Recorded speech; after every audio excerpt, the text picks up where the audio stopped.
غم میں تڑپ اٹھی غیرت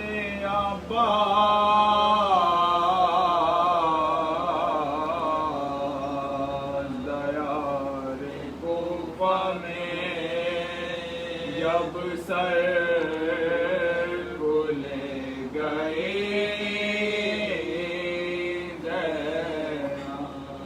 کبھی حسین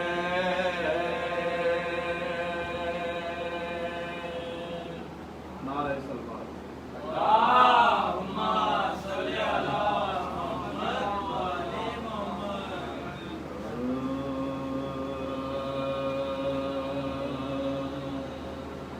یا رب کوئی مل جائے نا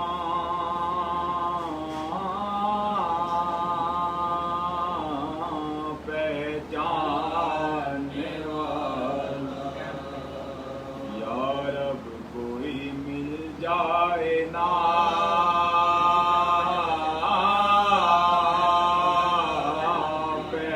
پہچاننے والا سجا دیے راستے میں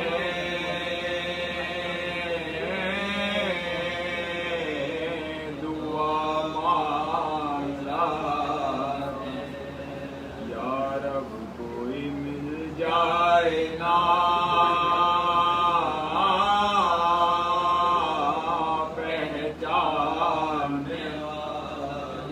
تاریخ نے غیرت کا خدا لکھا ہے جس کو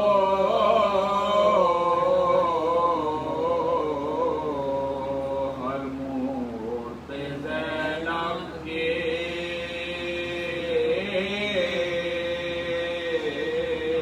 دامان راتا یا رب کوئی مل جائے نا نعرہ سلوات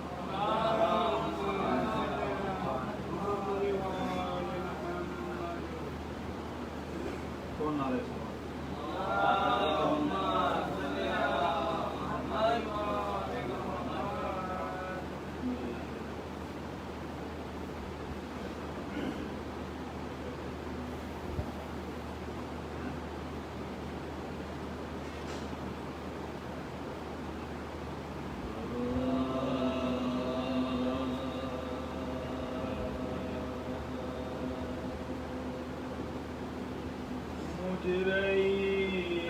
شہ نے کہا پانی جو پانا زینا مجرئی شہ نے کہا پانی جو پانا زینا تشنگی بھائی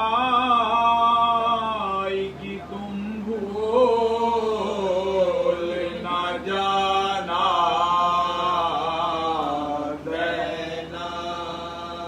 مجرئی شہ نے کہا پانی جو پانا مگر سکینہ کا لب نہر گزر ہو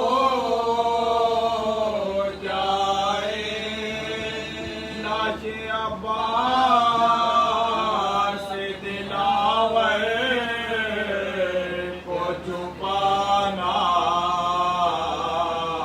زینا مجرئی شہ نے کہا پانی جو پانا زینا گر سکینہ کبھی روئے تو تسلی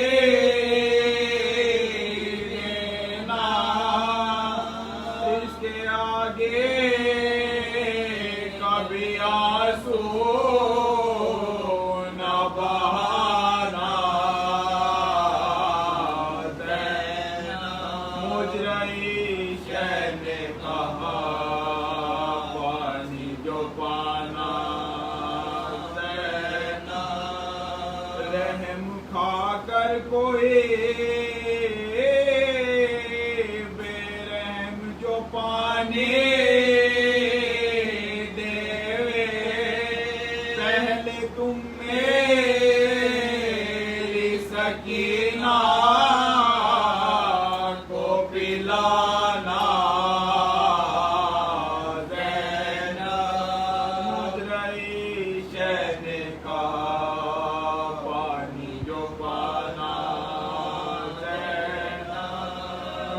کفن دیکھ لو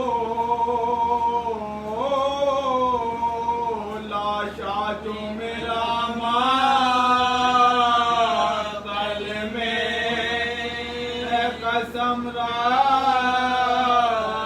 نہ تم غیر میں آنا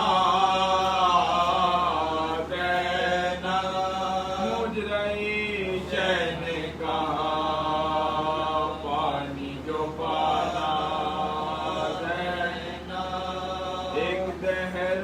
میرا گھر سارا اجڑ جائے گا رو کے تم بچوں کو میرے نہ رلانا دینا مجھ رہی چین کہا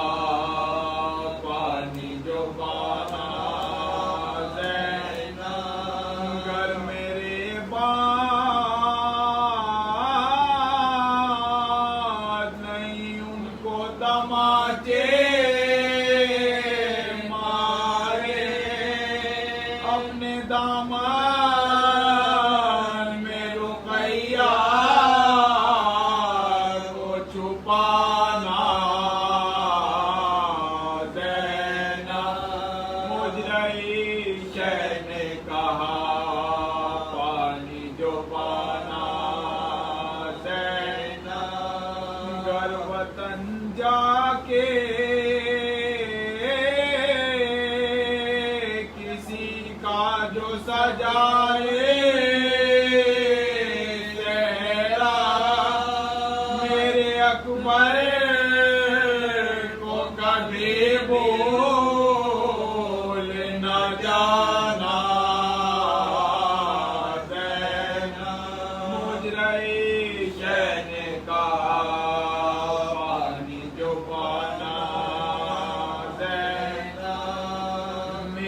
جوش بلکتا رہا پانے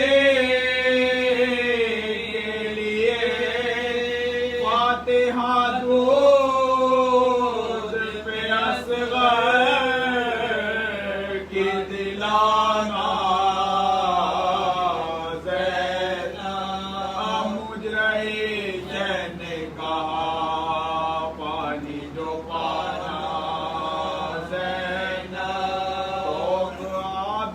کے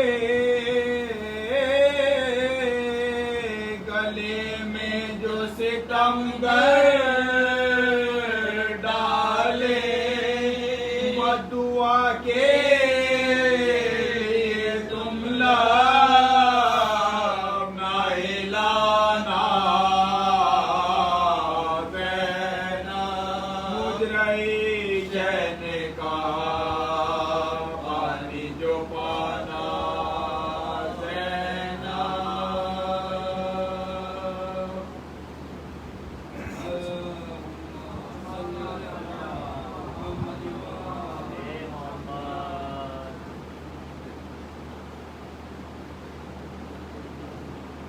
سورہ فاتحہ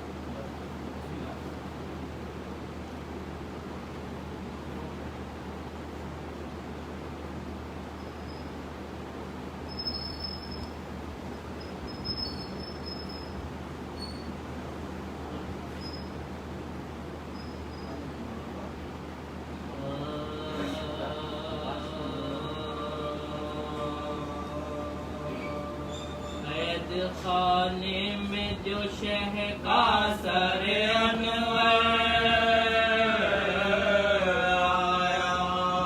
آیا خانے میں جو شہ کا سر انور آیا، گل ہوا بیووں سے ملنے کے لیے دیکھ کر اس کو سکینہ کا جو دل بچی چلائی کہ اماں سر سرور بچی چلائی کہ اماں سر سرور شکر ہے شمر سے اب چھوٹے گا پیچھا میرے لینے کے لیے آئے ہیں بابا میرے لینے کے لیے آئے ہیں بابا آج رخصت ہے یہ دکھیا بہنا بے آپ نے میرے لیے دکھ سہیزا پائی میرے رونے سے نہ راتوں کو تمہیں نے رہی بے چینی جب سے یا قسمت رہی بے چینی جب سے یا قسمت نیند کھوئے گی نا اب جان کو کھولے والے آج رخصت ہے یہ شبیر کو رونے والے آج رخصت ہے یہ شبیر کو رونے سانحہ ایسا کسی نے نہ سنا ہو باپ بے غور و کفن قید ستم میں اس پا بھی شمر کی تاخیر ہے ہر وقت یہی مرنے والوں کے لیے رونے نہ پائے مرنے والوں کے لیے رونے نہ پائے ایسی بیداد کہیں بھی نہ ہوئی تھے اب تک قید خانے میں نہ سیدانی موئی تھی قید خانے میں نہ سیدانی موئی تھی ہم سے مظلوم زمانے میں نہ ہوں گے جن کے مردوں کو میسر ہے کفن بھی یہ خیال اور رلاتا ہے بہن کو کیسے زندہ میں جنازہ میرا ہوگا ویسے زندہ میں جنازہ میرا ہوگا آپ کا دروں سے مجروح ہے شانہ ٹوٹے قدوں پہ جنازہ نہ اٹھانا ٹوٹے قدوں پہ جنازہ نہ اٹھانا سارا کنبہ ہے گرفتار مصیبت ہو سکے گا نہ کفن کے لیے سامان اور کچھ فکر نہ اس کے لیے کی جو میری کفنی کو یہ کافی ہے پٹاسا میری کفنی کو یہ کافی ہے پٹاسا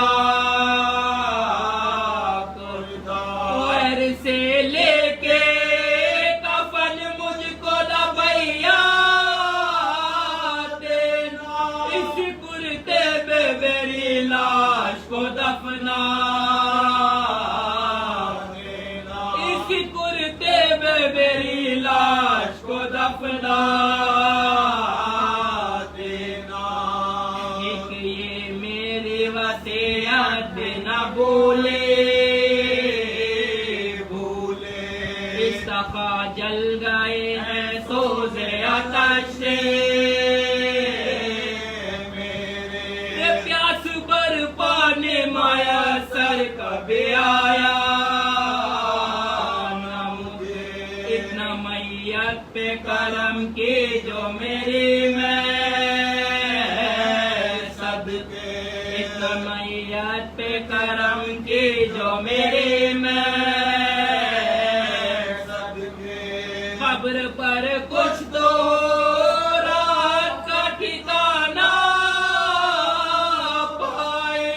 سرزمین میں میرے مرکز کو بنانا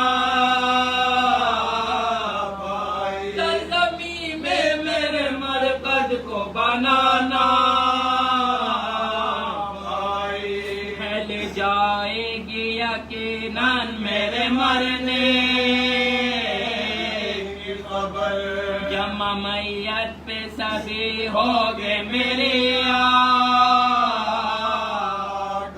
یہ مگر دھیان رہے آپ کو قربان. شمرنے کی جو اذیت نہیں بولے شمرنے کی جو اذیت نہیں بولے. ہاتھ تابوت کو میرے نہ لگانے دے. شمر کو میرے جنازے پہ نہ لے. شمر کو میرے جنازے پہ نہ لے. میرے گالوں پہ ابھی تک ہے تباچو ہوگی مرقد میں بھی اس ظلم سے بیکار. اب تو دربار میں عادل کے چلے ہیں ظلم جو ہوئے رو رو کے کروں گے. ظلم جو ہوئے رو رو کے کروں گے. تیرے انصاف کا اللہ سہارا ہے مجھے. بے خطا شمر سے ستمگار نے مارا ہے مجھے. بے خطا شمر سے ستمگار نے مارا ہے مجھے. پوچھے گر تم سے کوئی ہے یہ جنازہ کو میرا بنا نام بتانا. ہائے دنیا میں معزز ہے گھرانہ یہ نہ فرمائے یہ زہرا کی ہے پوتے دکھیا. یہ نہ فرمائے یہ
اللهم صل على محمد وآل محمد.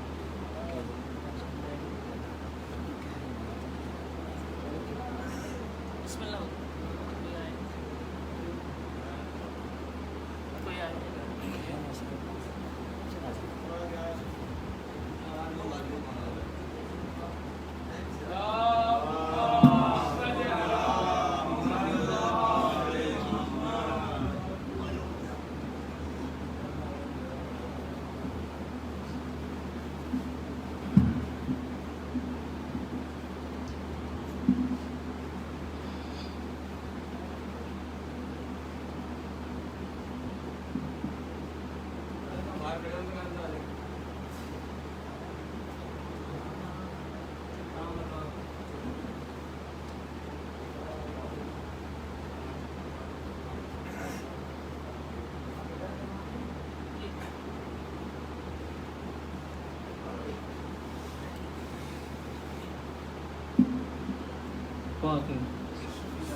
لا حول ولا قوة إلا بالله العلي العظيم.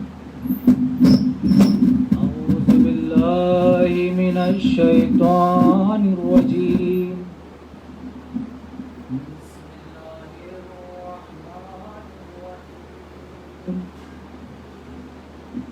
الحمد لله الذي لا يبلغ مدحته القائلون ولا يحصي نعماءه العادون ولا يؤدي حقه المجتهدون الذي لا يدركه بعد الهمم ولا يناله غوث الفتن الذي ليس لصفته حد محدود ولا نعت موجود ولا وقت معدود ولا أجل ممدود وترى الخلائق بقدرته ونشر الرياح برحمته ووتد بالصخور ميدان أرضه ثم الصلاة والسلام على سيد الأنبياء والمرسلين مولانا ومولى الثقلين جد الحسن والحسين بالقاسم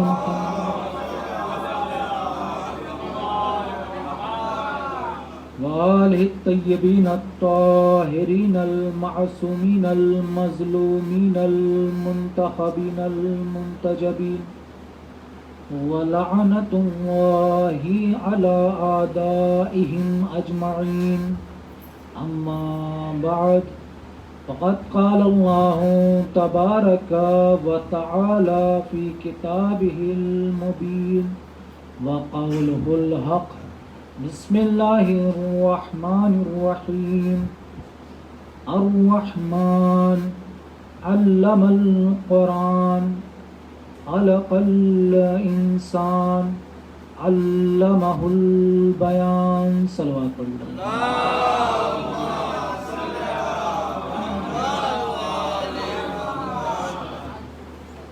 عزیزان محترم،